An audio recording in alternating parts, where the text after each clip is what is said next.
Listen up. We are back with another episode of the Construction Mentor Podcast. My name is Ike. I am your host. You can catch me on all platforms. Just type in at the Construction Mentor. You should be able to find me. I've got a ton of stuff out there right now that I guess viral is the word, and it might be antagonizing some people, but some people just don't want to accept the opportunity that the construction industry is. And that's what we're here to do. We're here to promote the industry. If you're already in this industry, we want to give you the tools and the mentorship that you need to take your career to the next level, whether that's entrepreneurship, picking up a trade, construction management, whatever that may be. So in order to do that, of course, if I do construction management, if you want to do that, or you want to be a general contractor, or even if you just want to know the business side of construction a little bit more, check out the link in any of my bios on any platform. There's a free intro course to explain what construction project management is. And then there's an education. There's a course you can pay for behind that that'll take you through contract, scheduling, invoicing, any and all stuff that you might need to know to run a project and to do it the way the big boys do it. We have a guest today. We like to bring in people, talk about their career, how they got there, and what life was like along the way and what's there in the future. So Cedric, how are you? Good. How are you, Ike? For everybody, let's just set the stage. Who are you and what do you do? Just want to first say thank you for this opportunity to put me on your platform. I own luxury concrete and landscaping is my niche, and I'm a general contractor that is now going to be offering more than that, but that is my specific trade. And I'm here in Utah, Salt Lake City, Utah. So a lot of people don't realize what you just said. I have a lot of people taking my course now, and they want to be the big GC, or they want to be the contractor, or they would just want to go in and run their own business. And what I try to explain to them is that the beautiful thing about the construction industry is that any of these trades or subcontracting worlds you can enter into, and that can be your way in, and that doesn't have to be the end, right? You pick up a trade, you learn it, then you can start your own business. Then you can expand into different things, right? So could you talk about that? I tell people that that my specific trade, when I got into the construction business, it was concrete. And then, so I was a concrete guy for the longest time. It wasn't until like I learned that landscapers, they would land the jobs and then sub me out as a concrete guy. And sometimes subbing is always nice, but then I felt like they were taking the project and then sub me out. So I started adding landscaping just to kind of put them all together. So that way I can at least offer all of that trade as one. Yeah. Anytime somebody can just go to one entity, write one check, the more that they like it. And if you're getting subbed out by somebody else, all they're doing is putting a markup, right? They're putting a profit margin on top of you to basically manage you, right? So they're making, that could be profit that you could be making, right? So yes, it's good to get in with one trade, learn it, and then pick up other things around it. So I'm a general contractor that covers all of them. And it's the same concept. Like, so I was a concrete guy and I wanted to be the biggest concrete guy out there. And then I started learning like it's better to get your foot in the door and then land all of it. And so kind of same thing as landscaping. So I said, hey, let's get into landscape because it's fairly the same thing. It's either, or it could be vice versa. I can sub to the landscapers instead of them subbing me as the concrete guy. So that's kind of the thing. And then as I started getting into same thing as the general contractor, I said, okay, I want to get my foot in the door because I'm licensed to do all of it.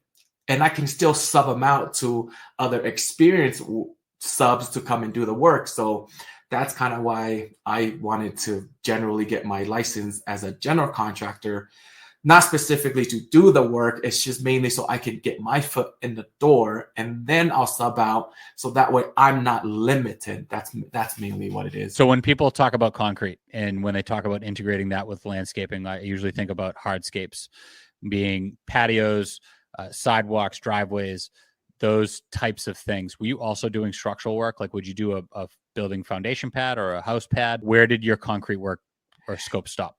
Yeah, I mean, I do them all. So I do anything concrete, additional, footing and foundation, additional, anything concrete, I have my hands on it, basically. When people think about getting into construction, they don't normally think concrete, right? They think the sexy stuff, what I would call the sexy stuff. They think electrician, they think plumber, not sexy, but people know that they can make a lot of money. And they think carpentry just because that's what people think about. They think about the guy with the pencil in his ear and sawing wood, right? Now, when it comes to concrete, how'd you start that? I mean, let's take a step back, actually. Let's go back to young Cedric. What was young Cedric like where do you come from, and what did life look like for you, in high school, say? Yeah, so crazy thing is I was born and raised in a small island of Samoa, and English is my third language. And I moved here right after high school. The goal was to join the military because in the islands, so I'm from an island that's kind of like Puerto Rico, right? Where we're national citizens, so we are able to get here and legally be working in the States. And our ticket out. So basically, as if schooling is not your thing in the islands, they drill in your head that's like your way out is to join the military. And that's what brought me here. I said, okay, I'll come out there and join the military. And as sad as this is, I'm going to mention it, but none of my family members really wanted to pay for me to come here. It was a friend of a friend, but I didn't know at the time they were families. In the Polynesian world, we call everybody family, cousins or whatever. But I'm learning this now that they were never family. They were just friends that considered me as family. I got here and I have so many families. So, but to make it short, like I moved here they paid for me to come here because at the time there's a commission. If I joined the military, they would get a commission. And I tried my very best to get in, and I just never got the chance to get in.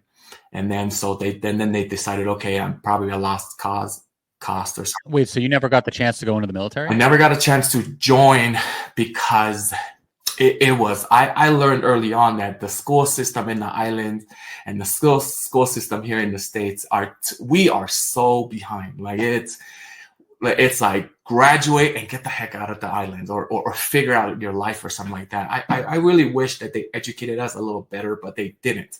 I got here and it was a foreign education here. When you say you couldn't join the military, I think that's a opportunity most people think of as, hey, you're not good in school, go to the military, right? There's a career there and maybe some discipline and education that you can get.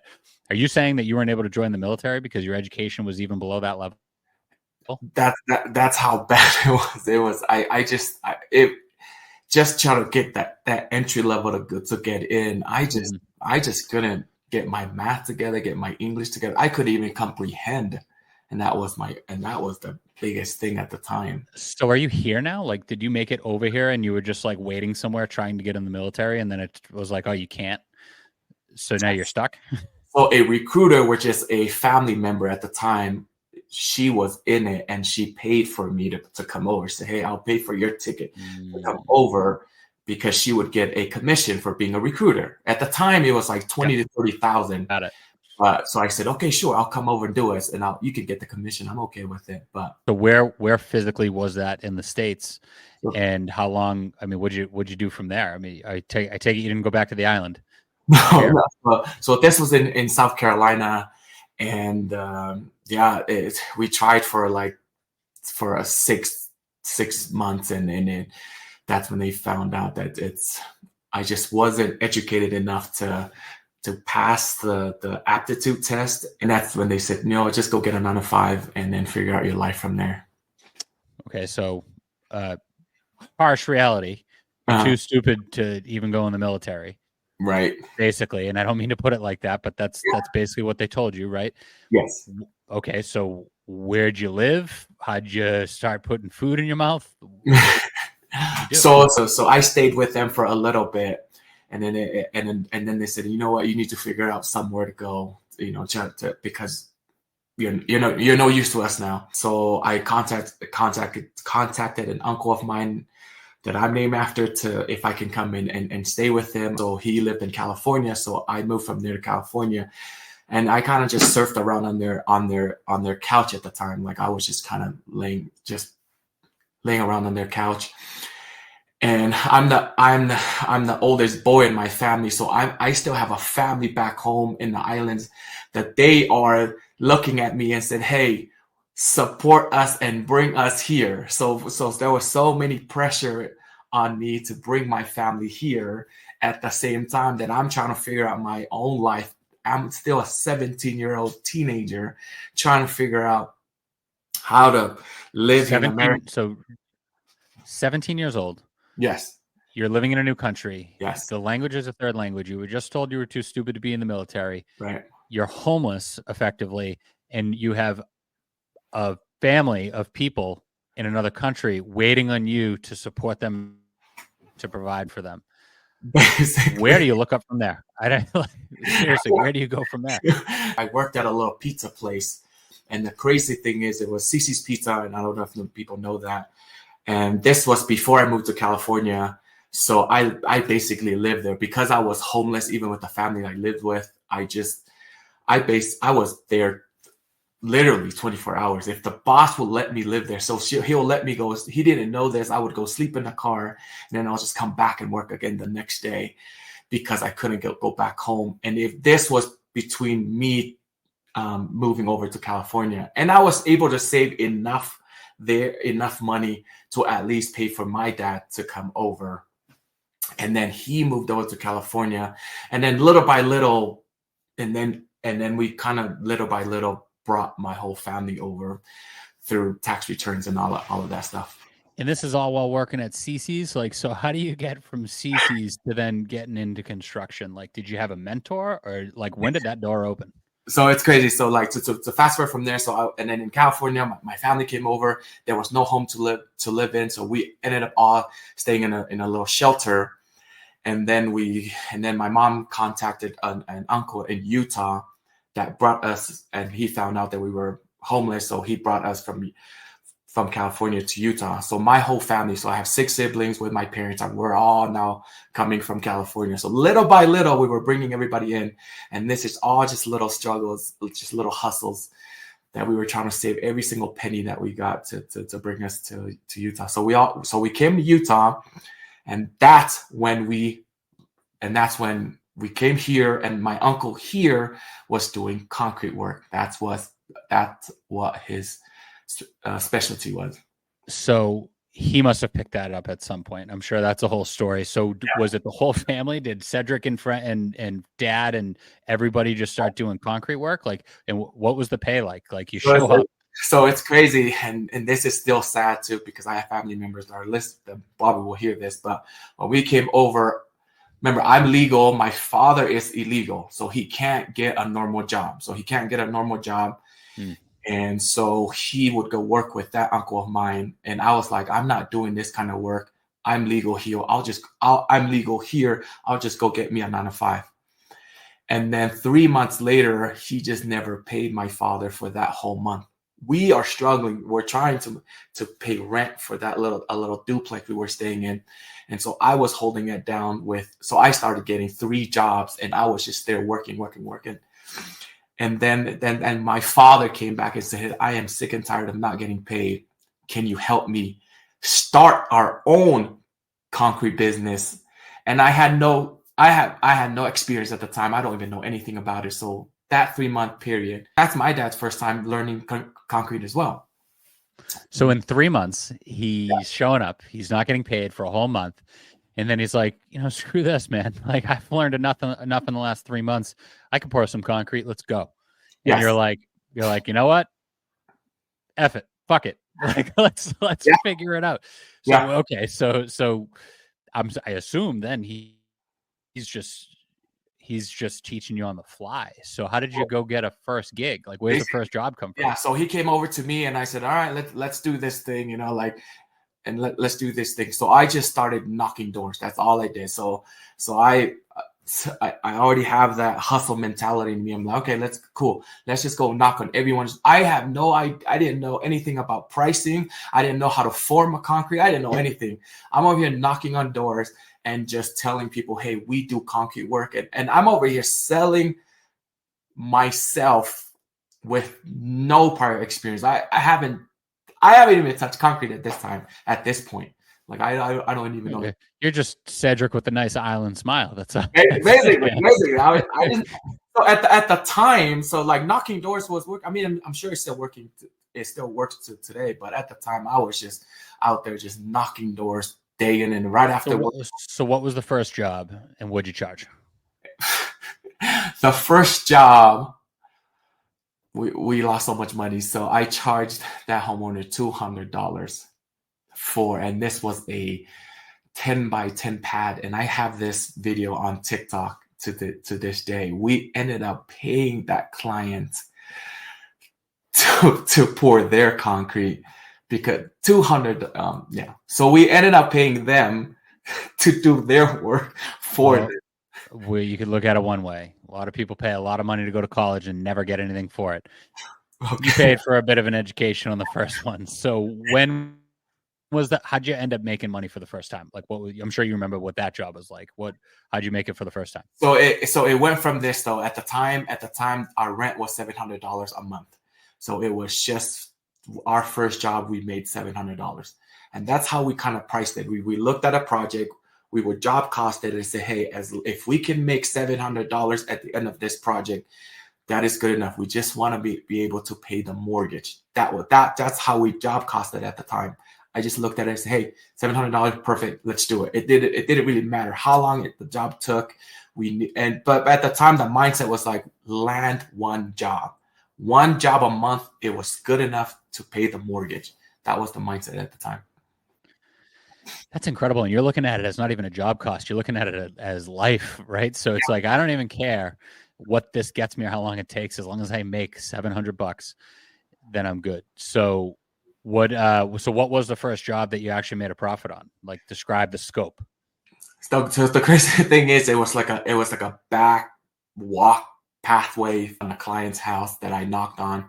Took my mom. I still have this video too. I took my mom, my little nephews at the time, and my dad, and then I had a little cousin at the time too that came and stayed with us, and that was our job. It was, I think, so. I mean, looking back at it today, like that job was probably $10,000, and we only quoted it not even half of it. It was probably like a $3,000 job that profited us $700. And that went off for like 4 months. That's absolutely insane. I'm laughing because that's what a valuable education you got. But at the same time, like, nobody has the balls to do that. Like, and you're showing up with your whole family to do a walkway. Little do you know, you're just trying to make $700 to pay the bills. Yeah. You could have made another $5,000 and paid the bills for 7 months. Yeah. So at what point, like, how many jobs, how long did it take to get a few jobs a month to the point where now, okay, we can actually make a little more money doing this. We're shortchanging ourselves here. Like, did it go 1 job a month and then you got 3 jobs a month and then it was 5? Like, what was that progression like? And then how much money were you missing out on? Yeah. So it went from there to, it took us 6 months because we're in Utah. We learned that the hard way too. Like, Utah, it snows the 6 months of the year. And so that 6 months, we only were able to make that 700. And then we got snowed in. So it probably took us longer than it should, but probably 3-4 years to figure out that, like, when winter hit, we're done. We have to wait again. Yeah, there's no pouring concrete in Utah when there's 2 feet of snow on the ground, right? So now how long ago was this? Like, how long have you been pouring concrete? Well, this is way back in 2009. Okay, so you've been at it for 16 years now. So Cedric knows what he's doing. Kind of ish, because I still have my 9 to 5. So because I was trying to use that too so I would tell people, like, it's one of those forever part-time that I just didn't have the guts to actually quit full and then go on it full time. Wow. Okay. I just never. So you've been doing concrete on the side for 16 years now. And never built because I wasn't mentored by nobody, and all of this was built by me. I just couldn't build up the courage to say, hey, we're going on it full time. I just couldn't. It wasn't until to this day. No, it wasn't until 5 years ago, and that's when. Oh, okay. So yeah, I was like, you're still doing it today? What are you doing? No, okay. So 2019-ish, maybe 2019, 2020, you ended up breaking out. So that's 10 years of education and side work, though, basically, until you did a full-fledged deal. Yeah. So, I mean, what were you charging, or can I ask, like, what you charge now, or how much you were making that you were like, you know what, now's the time. I can jump on it. I can make the jump and do this full time? Was it what you were making, or were you supporting the whole family that then you were like, okay, we can do this here? Yeah. So technically that little 10-year education I wasn't taking any profit. It was just to help my father. It was just helping him at the same time. And we were making good money. He made at least $500,000 every single year, probably after the 5 years of all that education. And in the last 5 years, he was banking, because I got so good at selling and marketing, because in my mind, it was survival mode. And so every single time, like every time a customer would call me, my mindset would be like, that project will be closed regardless of what's going to happen. Like I've gotten so good at marketing and selling from all. So let me recap that. The guy who didn't speak English as a first language was too dumb to join the military. Not to join, but too dumb to allow into the military. Right. Picked up a skill, picked up a trade, started selling without even knowing the trade. And in just a couple of years was able to go from paying customers to do work to selling $500,000 year after year in concrete. And now you're branching off into other things. Yep. That's that. What a fucking story that is. Yeah. So that's the truth. That's the story. And so like, it's crazy, because people even ask me like, how did you get anybody? I'm like, no, little by little.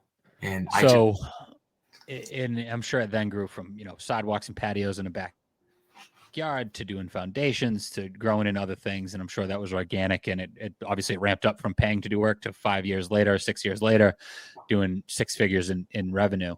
Mm-hmm. Now, looking back, what do you say to somebody who's lost, who is told they're stupid, or maybe they made a mistake and they're, sleeping on somebody's couch or in the back of a car or in a Cici's parking lot as they work? What do you say that somebody that feels like they're at rock bottom and they don't know how to climb up? What do you say to that person? Man, I always tell people this. I feel bad for smart people, educated people that goes to school. And I'm only saying this because I feel like, because I'm dumb, it allowed me to go this route. And I'm so grateful for the entrepreneur route, because it gave me, a dumb person like me, an opportunity to grow and become successful on that route.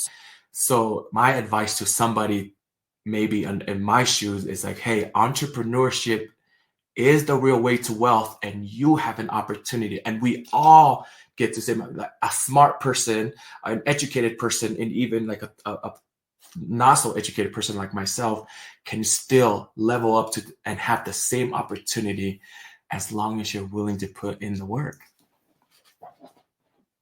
So a lot of people would say like pressure is what makes a diamond, right? Or, you throw dirt on a tree, on a seed, to let the tree grow. And, I think what you said was that because you had a struggle, that's where you found the growth. And if you're smart or gifted or born into money, you might not get that. Yeah. Is that what you're saying? So could you just speak on that a little bit? Yeah. And I'm saying this because someone talked about the same story that he had, that he got convicted for a felon, but he was a very educated guy. And then his way out, Google gave him a chance to hired him because he had an education, and he felt like, and that was a break for him. But in my mind, the thing is, he thought that was his break in because he made it in that career. But now he's stuck at that 9 to 5, and he's looking at his felony like, oh man, the 9 to 5 was my only option. But for me, the way I look at it is, if Google didn't take you, entrepreneur would have taken you, because now he's 40 plus years old. I'm 35. And so like, he's coming back to me now and he went to school for 10 years to be a lawyer, but because his felon won't let him work become a lawyer. So now he's working at Google doing that kind of work. And I came out from nothing, with no education or nothing. And I'm making 10 times more than what he makes. And so I tell him, like, your education pushed because you did all that schooling and everything. Your mind says go to the 9 to 5 route. But if you weren't that educated, you would have. Yeah, right. You would have been forced to do something else. Exactly. Then your mindset would have changed. So it's funny because I tell people all the time, one of the best things about learning a trade or a specific niche in construction is the freedom that it gives you. And that's what you just described, right? It's the freedom because you don't rely on an education or a company putting food on your table, or what did we see in the last 5 years? A lot of people were forced to do and say certain things. And if they didn't, they would get fired, right? He's in that situation, and he's in that situation because now he's a felon. So now he has to be granted opportunities by other people, and he has to behave a certain way. Otherwise, he's not going to get that opportunity, right? They kind of have him by the short and curlies, as they say.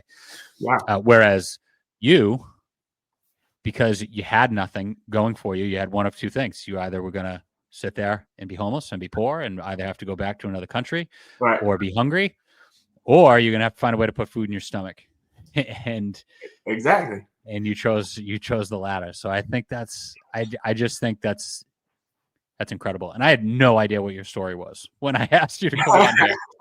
So that's incredible. Now you go from, the not making it in the military to then growing, in other ways. And then you had a side business. Your dad was kind of running that, and you were learning and you were selling and probably running the books and things like that.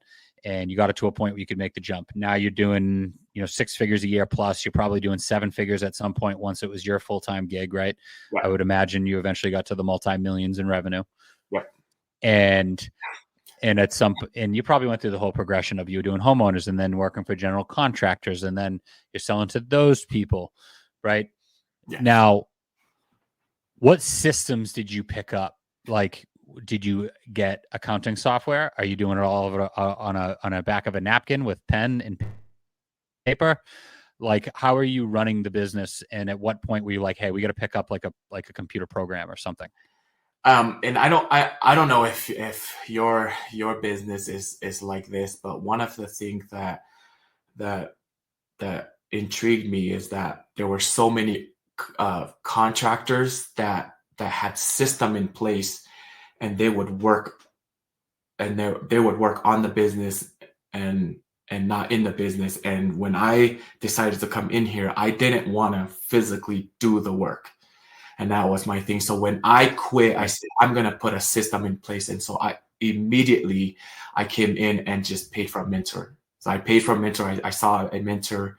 You probably seen his stuff. His name is Tigran Gertz. So I paid for his mentorship and just basically followed his system. And I just systemized my business right from the beginning. Did you take on like a software? Like, do you have like an accounting software or like a project management? Like, do you use anything to estimate jobs, or are you doing it on pen and paper? Sorry, yeah. So I paid for Joist. I have Joist at the moment. That's what I use, and I have an assistant that does all my bidding and everything now, and I have the crew that does all the work and everything. And so, wow, that's incredible. I mainly just kind of work on the business and trying to. And what other scopes are you trying? Is it just outdoor landscaping and stuff like that? Or are you now trying to absorb other scopes like framing or electrical or drainage? Like what else are you trying to take on? The crazy thing is I grew that business, so that's systemized my construction business. And I'm also in real estate too. And I have 10 plus properties. I own a bunch of properties now in Utah. I've been fixing and flipping starting last year, and I have 12 that I've fixed and flipped. And so I'm in that real estate world now too. And so it's crazy. So basically you've taken that, and now instead of just doing the landscaping and the concrete side, you're actually doing your own work by flipping. Which, are you self-performing that, or do you sub it out, your electrical and your plumbing and your framing and all that stuff? Yeah, those 3 main trades, I have to sub them out, and the rest of the work I mainly just. So the rest of the work you pretty much do. So if you ever have to do siding or roofing or any drywall or anything like that, you get, or flooring, you guys are pretty much doing it. That's all that my crew does. Until if I need an extra hand, then I'll just sub those out. And how'd you find the crew? Is this are you importing people from Samoa, or where are you finding people, and how are you training them? Like, how do you find good people, and how do you keep them? I know. So I think this is the toughest part about being in the trade is I try to get people, because we always have what do you call them, like turnovers. Yeah. So we always have turnovers. I always tell people this though, like when you are a good person, people will gravitate to you. And so I had a crew before, my Polynesian people, and they just weren't reliable. They looked at me as a friend, and they just kept calling in sick or something like that. But for me in construction, you miss one day, that's a whole headache, or that's a whole, we're behind on our contract. And so what I did, I fired that. Well, I didn't fire that crew, because I tell people this. I mean, because I try to be the nice guy. And so I tell them, like, you just kind of don't give them incentive, and they'll work their way out. And so that's kind of what I did. I just didn't pay them the extras that I used to, and they kind of didn't like it. So it was my form of firing them. And then and then all of a sudden I got stuck with all these work, and then I don't have employees. And so I started calling other landscapers, other concrete contractors, or just other contractors in the winter. So I made sure to find work in the winters, because I knew that would be the slow time, just to ask them, hey, if you're letting go some people, give them to me, because at least I can guarantee them winter. So okay. I said, if you're downsizing, bring them to me. And and I was still nice about it. I said, hey, come to me. I'll keep you employed for winter time, and then you can go back if you want to, kind of thing. So not only that, but and if you're flipping, you can do work in the winter. It's not landscaping and it's outside. You can do all the scopes that I just said. And I think that's interesting. Incentives are a big thing that people talk about in the industry. Yeah. And that's a common way to fire people, right? You either have them do stuff you don't want them to do, or you don't compensate them the way that they think they should be compensated. Yes. 80% of people think that they're above average, which by definition, a lot of those people are wrong, right? So what type of bonuses do you offer, guys like that in the trades? Is it if they do something to quality? Is it a profit share? Is it if they do it fast?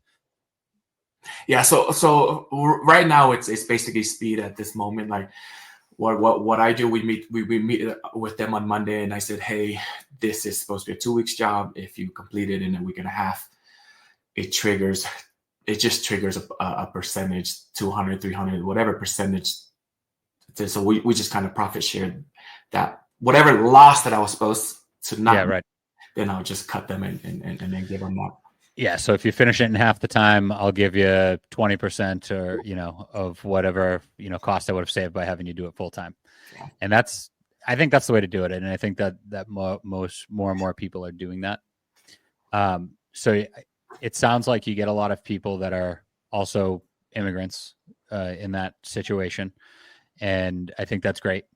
And I think that a lot of people work hard.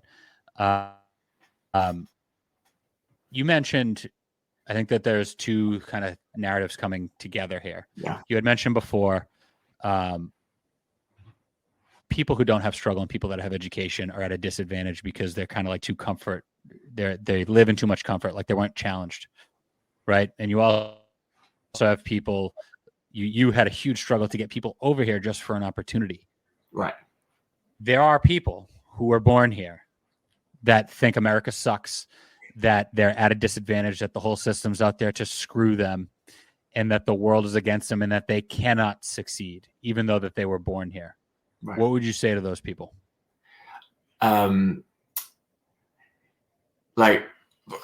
Sorry. So you're asking about the people here that lives here that they feel like they don't have an opportunity. Yeah. So you have, on one hand, you have your whole family that you've had to get over here and then struggle and be homeless and not pay to do work. And then, build a successful business by working hard and using a trade. There are a lot of people here that were born here that are well educated, that got a free education, that got free mortgage and roof over their head, that complain, that think that America sucks and that there's no opportunity for them. And if anything, America is trying to hold them down, despite having all of those advantages that you didn't have. Right. What would you say to those people? Yeah. That's the saddest thing. I noticed that a lot. And that's why I always try to tell my story. But if for some reason I can never relate to them, because they always they look at me like, hey, low life, whatever. But I always tell them, like, man, you guys have way more opportunity that you guys don't even understand. America, the opportunity is endless here in America. You have real estate here in America. You have the construction business in America. You have good education if you're in America. I feel like I would have been super smart if I went to school here, but I just have to learn the hard way. And I always tell them, like, for us, I have to start from the ground. For you guys have to start in the middle. You have to start in the middle, and I have to start from the ground. If you would have started already, you would have been way ahead of me. But because I have to start from the ground, now I have to come over and level with you, and then I'm gonna go past you. And so, like, the opportunity will just pass by you if you just don't take on the opportunity. Yeah, if you don't take on the opportunity. And it's crazy because what you describe as the middle is what they are describing as rock bottom. Right. With the world holding them down. Right. I always thought, like, you guys don't know what rock bottom is until you when you grew up where I grew up, like, you guys don't know what rock bottom is. I always tell people, like, when I hear their story, I'm like, man, you don't know what it feels like to starve. Like, you really don't know what it feels like in America. Like, oh man, like you can't, there's no starving. Like, whatever the definition of starving here, it's not even comparable. And the crazy thing is, we migrated from another island to Samoa, so it's a whole different story. Yeah. Well, man, listen, your story is incredible. I think that a lot of people would resonate with this. If they want to follow you and maybe even reach out to you, where can they find you? So my Instagram page is Cedric, but my Polynesian name is Setaleki Tuimoala, which is on there as well. But I think if you type on Cedric, I'm the only one that's spelled with an Sedrick, and you'll be able to find me. Got over 12,000 followers. I saw him because he was running on the treadmill, and part of his story was mentioned below. And he's got beautiful concrete work, man. If Cedric can do it, anybody can do it. And I used the word stupid a couple times. Cedric very clearly is not stupid. Okay, that was me being sarcastic based on how where he came from and how the military basically denied him. And I think, I don't know if Cedric believes in God. I do. And I think that there's something to be said for the circumstances you're born in, the struggle, and what you have to overcome to achieve. And I think that's the biggest path to growth. One of my favorite authors is Booker T. Washington. And he said, I do not judge a man by what he's achieved. I judge a man by the obstacles that he's overcome. So if you look at Cedric and where he's come from, what he's been able to achieve, somebody that was born in America would not have to overcome the same things to get to where he is. So I would not look at what he's even achieved, even though he is what he's achieved is amazing in his own business, in his own right, and what he's built for his family, and the legacy that he's building for his family, and the freedom that he's given his family. But it's even more impactful, and he's grown even more of a person because of where he started. And anybody can do that. So if you're starting in the middle, what Cedric called the middle, you can and should achieve a lot fucking higher than what Cedric has achieved. And I'm sure he would say the same. And I'm sure he would love to see you do the same. Again, I really appreciate the opportunity. It's an honor for me to be on this podcast. This is my first podcast, by the way, in construction. So, I mean, I had one in real estate, but I appreciate the opportunity. You did great, man. Glad to have you on.